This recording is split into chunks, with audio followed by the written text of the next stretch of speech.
जैसा कि सभी लोग जानते हैं कि हमारा हिंदू धर्म एक बहुत ही वैज्ञानिक धर्म है, यानी कि बहुत साइंटिफिक धर्म है।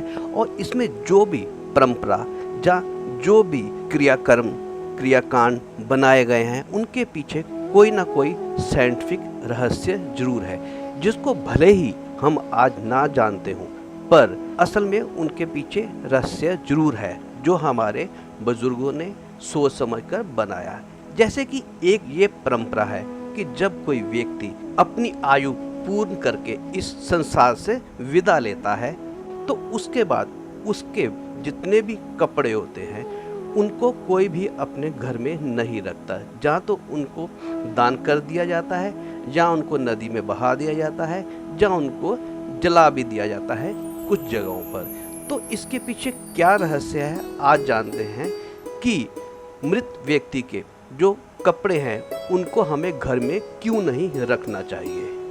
और इस वीडियो को बनाने के पीछे प्रेरणा जो है वो सद्गुरु द्वारा भी दी गई हुई है। उन्हीं की बातों का अनुसरण करते हुए और उनका धन्यवाद करते हुए मैं ये वीडियो बना रहा हूँ। उदाहरणतः कोई भी व्यक्ति है, उसकी एक जन्म तिथि होती है, उसका एक बर्थ डेट होती है, पर कोई भी व्यक्ति अचानक उस दिन पैदा नहीं हो जाता। उसको पैदा होने में सबको पता है कि 9, साढ़े 9, साढ़े 8 महीने लगते हैं उसको पैदा होने में, इतना समय लगता ही है। क्योंकि उसको प्रत्यक्ष हर व्यक्ति तब देखता है जब वो जन्मता है, तो सब लोग उसकी जन्म तिथि उस दिन को मानते हैं, जबकि उसकी वो यात्रा है 9 महीने या साढ़े 9 महीने की भी हो सकती है जन्म लेने के लिए। इसी तरह जब कोई व्यक्ति मृत हो जाता है तो वह अचानक नहीं मरता, उसको भी मरने में समय लगता है, पर हम सब उसी दिन उसका मरना मान लेते हैं जब उसकी सांसें रुक जाती हैं। जब उसकी सांसें रुक जाती हैं किसी भी व्यक्ति की, तो मेडिकली रूप पर वो डेथ घोषित कर दिया जाता है डॉक्टरों द्वारा भी, पर उसके बाद भी मृत्यु पूरी तरह से नहीं होती। जब व्यक्ति मरता है तो उसके 5 प्राण धीरे धीरे मरते हैं। तो चलिए आइए इसके आगे की बातें हम सद्गुरु के द्वारा ही सुनते हैं, क्योंकि ये इतना गहन विषय है कि इसका अनुभव जिसको हो उसी के मुंह से हम बेहतर ढंग से समझ सकते हैं। भौतिक जीवन ऊर्जा, जिसे आमतौर पर प्राण कहते हैं, और प्राणा उसके 5 मूल रूप हैं। 10 हैं, पर वो मुश्किल होगा, तो हम 5 ही समझेंगे। उन्हें कहते हैं समान, प्राण, उदान, अपान और व्यान। मान लीजिए अगर एक डॉक्टर है जो किसी व्यक्ति को किसी पल में मृत घोषित करता है, तो अगले 21 से 24 मिनट में समान बाहर निकलने लगेगा। यानी शरीर में तापमान बनाए रखने के लिए समान जिम्मेदार है। सबसे पहले शरीर ठंडा होने लगता है। पारंपरिक रूप से मृत्यु का पता लगाने के लिए नाक को छुआ जाता है। अगर नाक ठंडी हो गई है तो वे समझ जाते हैं कि व्यक्ति मर चुका है। वे आंखें या दूसरी चीजें नहीं देखते, वे सिर्फ नाक को छूते हैं। नाक ठंडी है यानी व्यक्ति मर चुका है। तो समान तब बाहर निकलता है 48 से 64 मिनट के बीच 64 minutes प्राण निकल जाता है। उसके बाद 6 से 12 घंटे में उदान निकलता है। उदान के निकलने से पहले कुछ तांत्रिक प्रक्रियाओं से शरीर फिर से जीवित हो सकता है, पर उदान निकलने के बाद एक बहुत सूक्ष्म मौका होता है, पर वो प्रैक्टिकल नहीं है। सिवाय उसके उदान के जाने के बाद शरीर फिर जीवित नहीं हो सकता। exited अगला है अपान, जो 8 से 18 घंटे के बीच बाहर निकल जाता है। व्यान, जिसकी प्रकृति सुरक्षित रखने की होती है, वो उसके बाद बाहर निकलता है। सामान्य मृत्यु हो तो ये 11 से 14 दिनों तक बाहर आता रहता है। एक दिन शंकरन पिल्लई अलमारी में कुछ ढूंढ रहे थे। कुछ देर बाद पत्नी ने आकर पूछा, क्या कर रहे हो? उन्होंने कहा, नहीं कुछ नहीं, मैं कुछ नहीं कर रहा हूं। पत्नी ने कहा, क्या कह रहे हो कुछ नहीं? मैं पिछले आधे घंटे से देख रही हूं तुम हमारी शादी का प्रमाण पत्र पढ़ रहे थे, क्या बात है? शंकरन पिल्लई बोले, मैं एक्सपायरी डेट ढूंढ रहा हूं।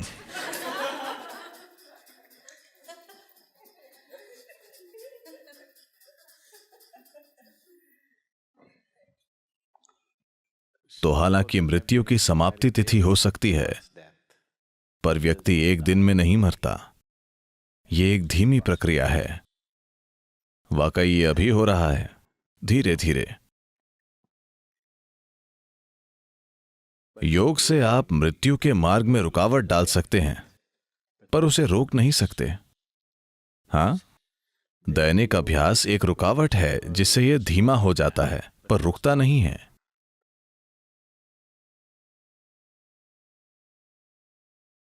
तो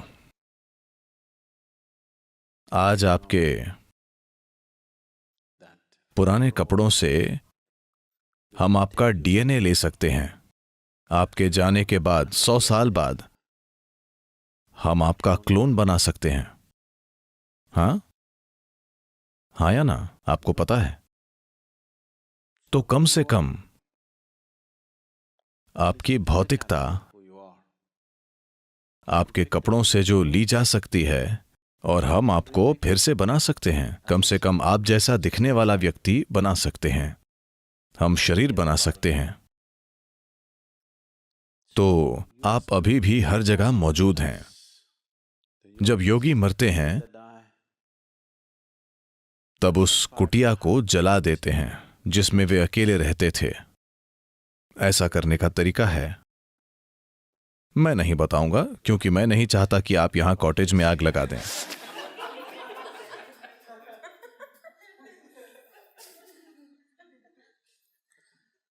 तो वे हमेशा उस झोपड़ी को जला देते हैं जिसमें वे रह रहे हैं, क्योंकि वे नहीं चाहते कि डीएनए का एक भी अणु वहां जीवित रहे। क्योंकि जब एक तरह से आपका शरीर मौजूद होगा, अगर उससे आपका शरीर फिर से बन सकता है तो जाहिर है कि आपका शरीर मौजूद होता है ना? तो उस व्यक्ति द्वारा छुई गई हर चीज जलाई जाती है, सब साफ किया जाता है।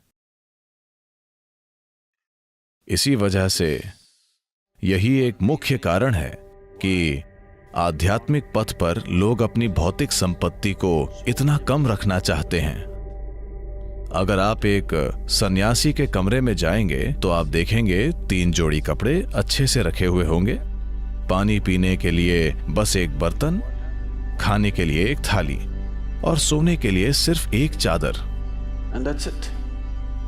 एक भी अतिरिक्त वस्तु नहीं, क्योंकि वो संसार की कई चीजों को छूना नहीं चाहता। वो इसे कम से कम रखना चाहता है, क्योंकि उसे पता है कि यदि वो अपने शरीर को चारों ओर फैलाएगा तो उसे इकट्ठा करना और जाना बहुत कठिन होगा।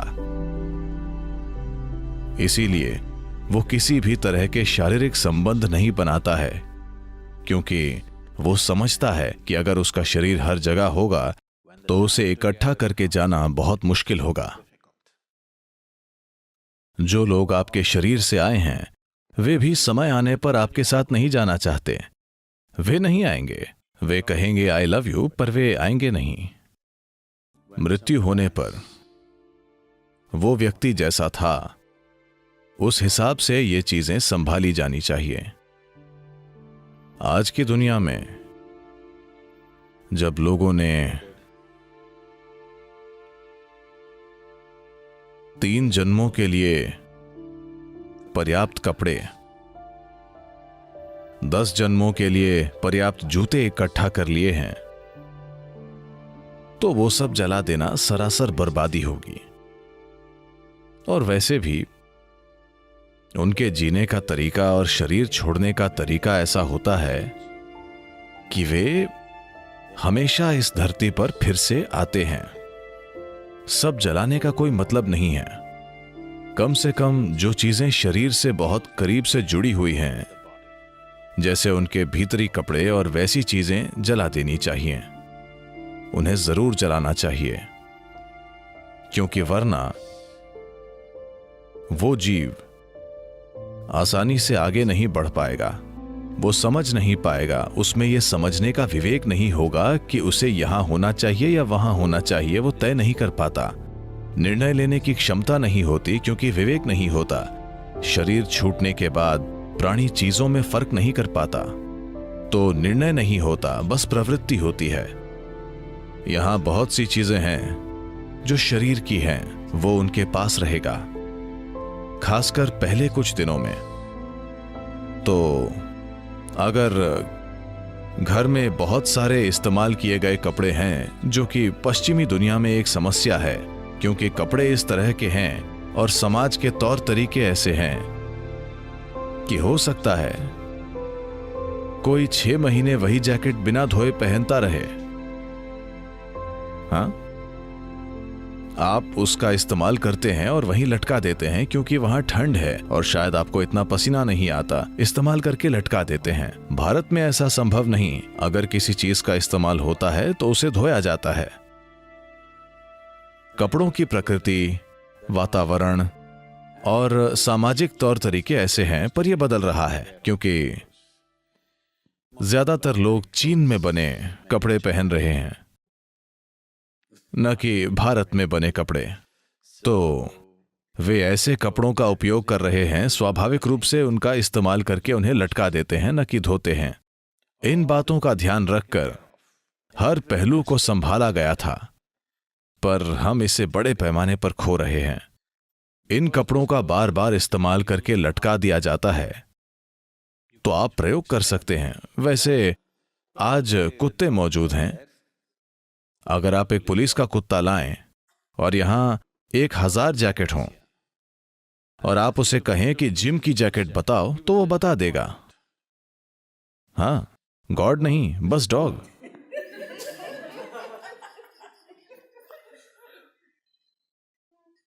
तो जाहिर है आप वहां उस जैकेट में कई तरह से मौजूद हैं, है ना, जिसे कुत्ता भी देख सकता है।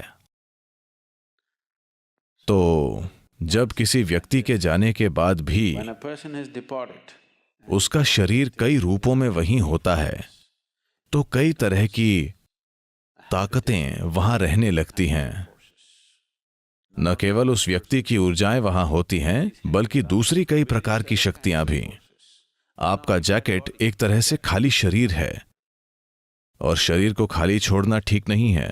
तो या तो इसे तुरंत धो दीजिए। भारत में सभी महंगे कपड़ों को धो दिया जाता है। पहले 10 या 11 दिनों में सभी कपड़ों को धोकर अलग अलग जगह बांट दिया जाता है, न कि एक ही जगह। सारे कपड़े एक ही परिवार को नहीं दिए जाते। आप ये पक्का करते हैं कि जैकेट यहां जाए, पैंट वहां जाए, वो वहां और ये वहां जाए, ताकि सब कुछ इतना फैल जाए कि कोई भी महत्वपूर्ण उपस्थिति न हो। या फिर शरीर के साथ जो भी कपड़ा गहरा जुड़ा था उसे जला दें। इनमें से एक काम जरूर करना चाहिए। या तो आपको उन्हें 50 राज्यों में देना चाहिए, ताकि बूढ़ा व्यक्ति भ्रमित न रहे कि कहां जाना है, या आपको उन्हें जला देना चाहिए। तो आज की वीडियो में दोस्तों इतना ही। आखिर में मैं भगवान से यही प्रार्थना करता हूं कि सबके घर में सुख समृद्धि रहे और सब लोग स्वस्थ रहे।